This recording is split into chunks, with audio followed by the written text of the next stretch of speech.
अगर स्ट्रेस से calories burn हो सकता था तो जो आरबीएल बैंक के निवेशक है वो सबसे ज़्यादा सुपर फिट होते। तो हाय फ्रेंड्स, मैं हूं CA Vardhaman Rakhecha. Welcome to ATS, Bharat का इकलौता ब्रोकर हाउस जो प्रोवाइड करता है zero brokerage for both delivery और इंट्राडे ट्रांजैक्शंस के लिए।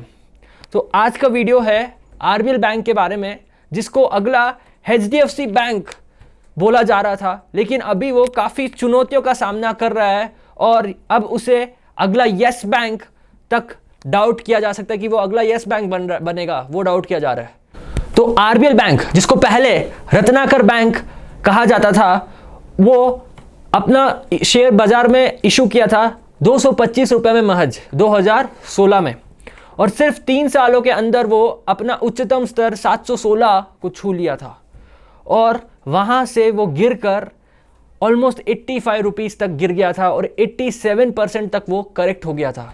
तो क्या कारण था आरबीएल बैंक का गिरने का, आइए जानते हैं।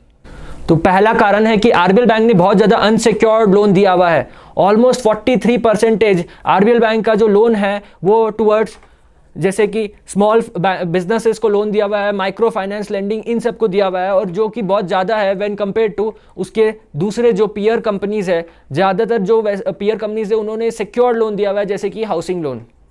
और दूसरा कारण है कि आप देख सकते हो कि जो बैंक है उसका जो डिपॉजिट्स है, यानी जो पैसा वो कलेक्ट कर रहा है, वो बहुत ही शानदार तरीके से ग्रो हुआ है।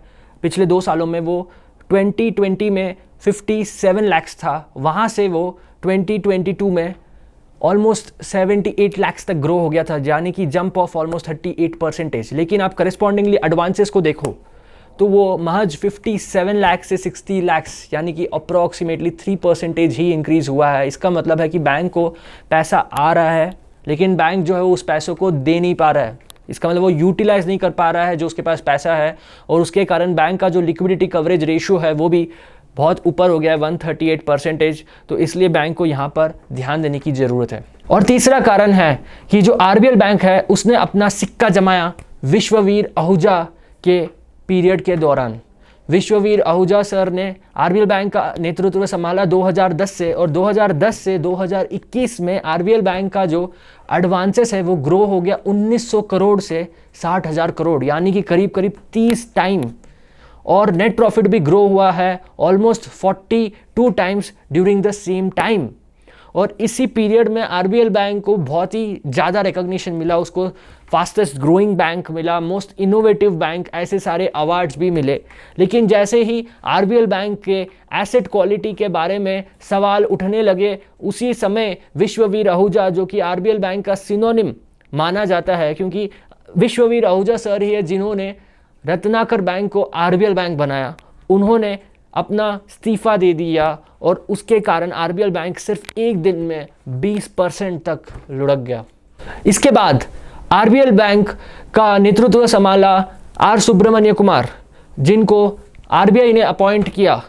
आर सुब्रमण्य कुमार अपने साथ 40 साल का अनुभव लेकर आ रहे थे। पहले ये Punjab national bank, DHFL, Indian overseas bank के साथ जुड़े हुए थे, लेकिन मार्केट को ये मूव बिल्कुल नहीं अच्छा लगा, क्योंकि पहले ये एक पब्लिक सेक्टर बैंक्स के साथ जुड़े हुए थे और अब ये प्राइवेट बैंक में आ रहे। और अगर आप ये भी देखो कि पहले वो डीएचएफएल के साथ जुड़े हुए थे, जो कि बिल्कुल ही फ्लॉप हो गया, इसलिए बाजार को ये मूव अच्छा नहीं लगा।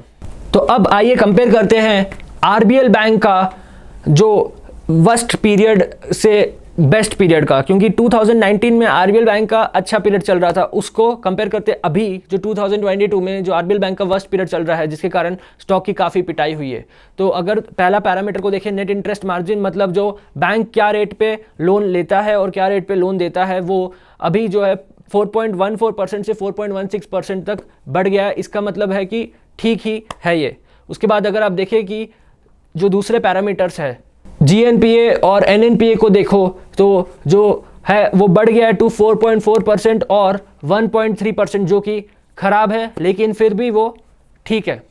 पीसीआर मतलब बैंक कितना पैसा प्रॉफिट अपना अलग रखता है फॉर लोन्स, जो कि डाउटफुल है। तो पीसीआर जो बैंक का है वो बढ़ा है टू 70%, जो कि अच्छी बात है, लेकिन अगर आप फिर भी कंपेयर करो दूसरे बैंकों के तरफ से, जैसे कि IDFC फर्स्ट बैंक, तो वहाँ पर PCR जो है 97% है, तो अभी इसे और इम्प्रूव होना है।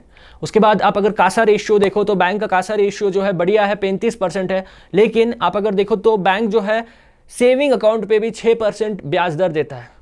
तो इतना जब वो ज़्यादा ब्याज दर दे रहा है तो भले ही कासा रेशियो 35% है, तो उससे कोई फ़ायदा बैंक को नहीं होने वाला है। और अगर आप क्रेडिट डिपॉजिट रेशियो देखो बैंक का, तो वो गिर गया है टू 76%, जिसका कारण है जो हमने ऊपर ही बताया कि बैंक जो है वो पैसा जो है डिसबर्स लोन नहीं दे पा रहा है लोगों को, और जो कि नेगेटिव साइन है। अब आइए कंपेयर करते हैं RBL बैंक को येस बैंक के साथ, क्योंकि बहुत लोगों की भविष्यवाणी है कि RBL बैंक अगला येस बैंक बनेगा। तो देखते हैं RBL बैंक का परफॉर्मेंस अभी का विथ येस बैंक का परफॉर्मेंस जब उसका वर्स्ट पीरियड चल रहा था।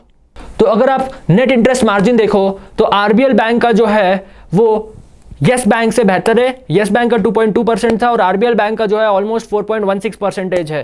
तो यहाँ पर RBL बैंक खड़ा उतरता है। और अगर आप ये देखो GNPA और NNPA, तो उसमें भी RBL बैंक का जो है येस बैंक से काफ़ी बेहतर स्थिति में है। और अगर PCR आप देखो तो ऑलमोस्ट दोनों का सेम है, और कासा रेशियो भी RBL बैंक का बेहतर है येस बैंक से।